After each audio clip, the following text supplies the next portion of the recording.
This is AIS, Halcyon Night, Online.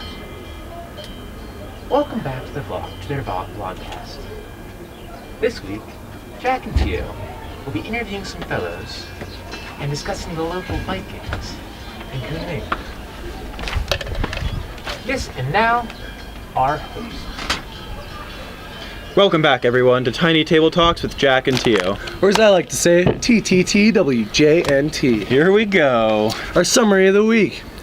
We had another day of ISP work, which was great for all of our classmates to get some more work done on their projects. What'd you do, Tio? I personally walked around this beautiful park and got told to shoo and go away by old people that I tried to talk to and ask some questions. Oh, that is literally the worst. That's how it goes. I had a pretty tiring day. I had, so my family is letting me use their extra bike, so I got on the bike and I looked for as many Wenming Kunming signs I could find, and I got 50 of them. 50. So it was good number. It was a good day, tiring day. Next we went to the bird and flower market of Kunming, which was pretty cool. Jack and I got to go on a photo adventure. We did. We saw this building that was under construction on the insides. The outside's all there, but they're still putting stuff on the inside of it. And I walked up to the police officer outside and I said, "Oh, what's going on here?" And he said, "Oh, it's under construction." So we saw our opportunity and just walked in before he could say anything. Yeah, we didn't give him much time to tell us it was not okay. It was fun. It was good. And we saw some sad animals, but we're not going to talk about that. Yeah. And then we had our weekends. What'd you do this weekend, Jack? This weekend I went to a barbecue with Tio. Yes, we went to a barbecue. It was fun. It was my little cousin's birthday, so that was good. He was turning 10, but no one wanted to inform us of that, so it was kind of a surprise. But it was still cool. Tonight, we're going to go to a show called Dynamic Yunnan. Nice. It's a dynamic show about Yunnan. It's got songs, performances. We're all pretty excited. It's going to be a lot of fun. Yeah, it should be. Second segment, the people. Wow, fish jump. People, by people, for you. From people, to people, with people, about people. So, some of the people around here, specifically the student people, are making dinner tonight for some of the other student people. And we're trying to organize a movie showing sometime. Maybe Black Panther, but Tio and I are pretty big Moana fans, so we're pushing hard for Moana. I'm thinking we gotta represent with Moana. Moana's good. Some weekend stories include Julia being social with people and getting invited to lunch. And so she made some new friends, and she's gonna continue hanging out with them while we're in Kunming, which is pretty cool. Julian, my grandma, got lost. Which is a bummer. Kind of like Will, he just didn't know where he was supposed to be going. That's how it goes, though. That's usually how people get lost. And another good one, Zoe, our good friend, met this guy named Dickie, who is an old black man. He's from Pittsburgh. He moved to Kunming last year because his son is a rapper here. And now he just sort of lives in Kunming. He hangs out at Green Lake a lot, and he told Zoe that he performs the blues a lot. Which is pretty cool. In local bars, which is kind of fun.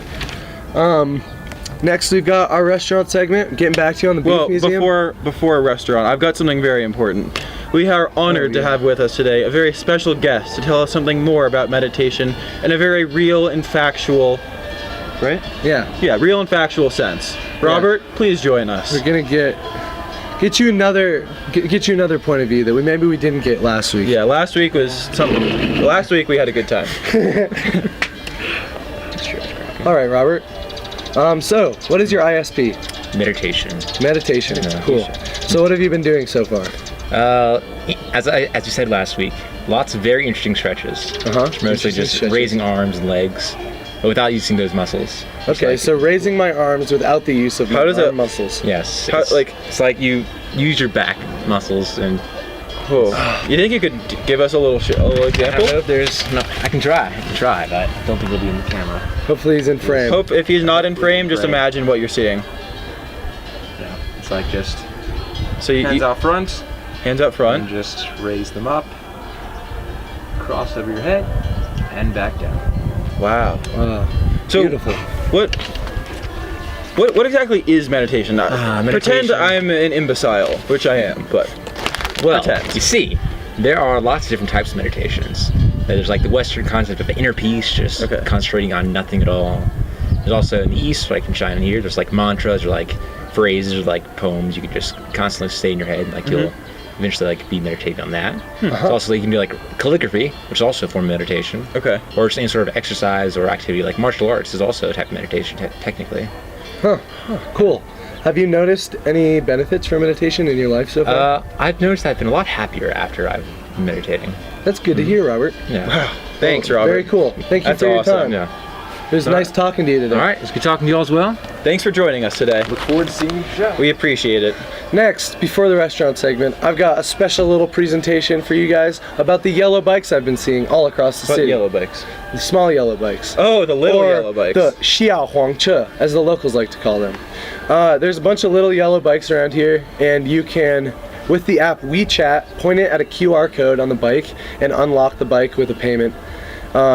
There's a lock that goes into the spokes. You get a code on your phone when you buy the bike, and then you enter the code into the brake and it unlocks, and the bike is then usable. Nice. It's really cool. And I think the most popular company that we've seen are the yellow bikes, Yep. which is OFO is the name of the company, and it's cool. The O's with the F in the middle look like someone hunched over a bike, Yep. which is kind of fun. It's pretty neat. The company was founded by Dai Wei and his other friends in the Peking or Beijing University Cycle Club in 2014. That's and now there's 10 million bikes in 250 cities. Wow, 200 so- of those cities in China. They just went for it and they got it. Yeah, it's doing really well. It's a very profitable company. It's valued at $3 billion about. There's 62.7 million users monthly, so it's pretty commonly used. And it's also spreading to the US, including LA, DC, Denver, and Seattle, and then near Boston in Worcester. Yeah, so we were talking about this yesterday, and Tio was like, hey, Jack, there are these OFO bikes in Boston. I was like, Tio, you're a bingus. They're not. And then, just to make sure I was actually right, I looked it up, and Tio was right again. This keeps happening to me. I don't like it Seems at all. to be a trend. But so they've got a trial program in Worcester where you can rent them for $1 an hour, and it's supposedly super popular. Yeah, and then when you're done, you just drop them off, cancel the payment on your phone, it locks back up, and you're good to go. And I think it's pretty cool. So in Worcester, you've got this $1 an hour fee, but here I think it's 1 kwai tian for half an hour, which is 7 kwai to $1. So it's like Cheap. 15 cents or whatever for half an hour compared to $1 an hour in America, which is pretty interesting. Yeah, it seems to be pretty popular. Under the mopeds, I'd say it's one of the most popular Yep. forms of transportation. Next, we've got a restaurant segment. Jack and I Restaurants. explored the Beef Museum and solved the mystery. We went to the Beef Museum. It's actually a restaurant. It was awesome. It's a good restaurant. It's really Yeah. close to school. So the first time we saw it, we were like, too close to school, can't be good. But we went to this beef museum. First of all, it was chaos. This lady who's sort of running the show, she's not mean, but she's got a lot on her plate, like running this museum of beef. So she was sort of like Yeah, yelling at she's me, yelling. and I was like, ha ha. She seems mad. It's overwhelming and kind of But scary. we figured out how to order some food, and then they've got a cool upstairs. We were sitting upstairs, and they just brought us this delicious food. There was rice. It was called Lao Ganma Chao Fan, which means rice with old mom something in it. As far as my Chinese goes, that's what it means. It's pretty good though. It's It's definitely the good. most I would say real Yeah. cuisine near our school place, And I which think is fun. the old mom something is actually a bean, not pieces of old mom. Yeah, we hope. 'Cause We it's hope. delicious, and I'm gonna continue eating. All right, it. what about one pizza? All right, one pizzy was the pizza restaurant we went to, and we each got a slizzy of pizzy, and it was pretty good. It tasted different than American Yeah. pizza, but it was yummy and had American prices, which really bummed me out. So I'm glad I went there once. Once was enough. Once was fun. Aunt Mango. We're just gonna skip it. Let's skip on Mango. Bye, Aunt Mango. On to the next It segment. was fun, but I don't want to talk about it. Let's forget about it. 6. We've got shoutouts. Oh, shout outs. Okay, we did this cool thing called Genza, which is one of our instructor Gong's favorite pastimes, but it's a little bit like a shuttlecock. It's sort of, there's big pink feathers coming out the top, and then the bottom is sort of metal ring Yeah, weights. it's like stacked rings with the plume of feathers coming out. Yeah, the top. yeah. So Tio and I were...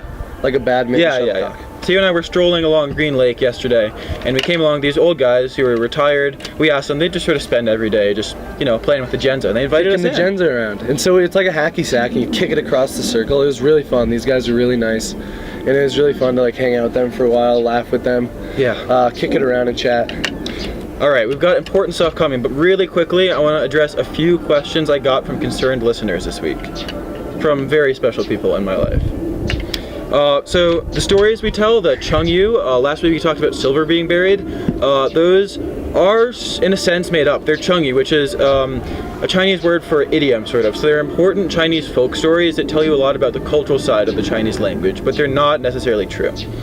Correct. I think they're really cool to listen to. We also had a question from a very Yeah. special woman in Jack's life, My grandma. his grandma. and that was, do the items making a sandwich need to be edible? Right. So if you've got one thing inside another and it's a sandwich, are they both edible? Does that matter? Well, I think that as a misinformed American, I would think they do need to be edible, but as sandwich expert Zoe explained to us last week, they do not need to be edible. Wow. So we'd It's be the essence. We'd be lost without sandwich expert Zoe. Yes, Thank you, Zoe. Man, so lucky to have Sincerely sandwich from the expert Zoe. bottom of my heart. Next, in a more serious note, we have our friend Noelle. Noelle. Come have a seat, Noelle. Noelle's gonna talk to us. Oh, there you go. Walking the tightrope. That's what it's called. All right, Noelle, welcome to the show.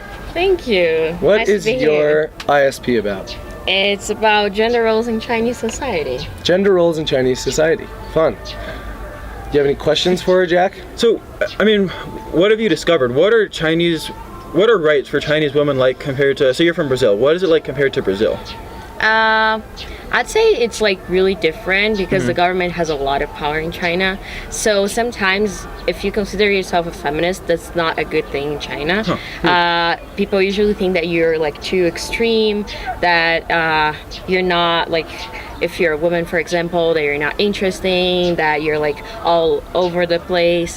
That's not it. We know it, but that's the way it goes. And in Brazil, I think we've been having some changes through the past couple of years. Hope we're going the right way. Cool. Do you know what the future of Chinese women's rights is going to look like, or do you have a guess?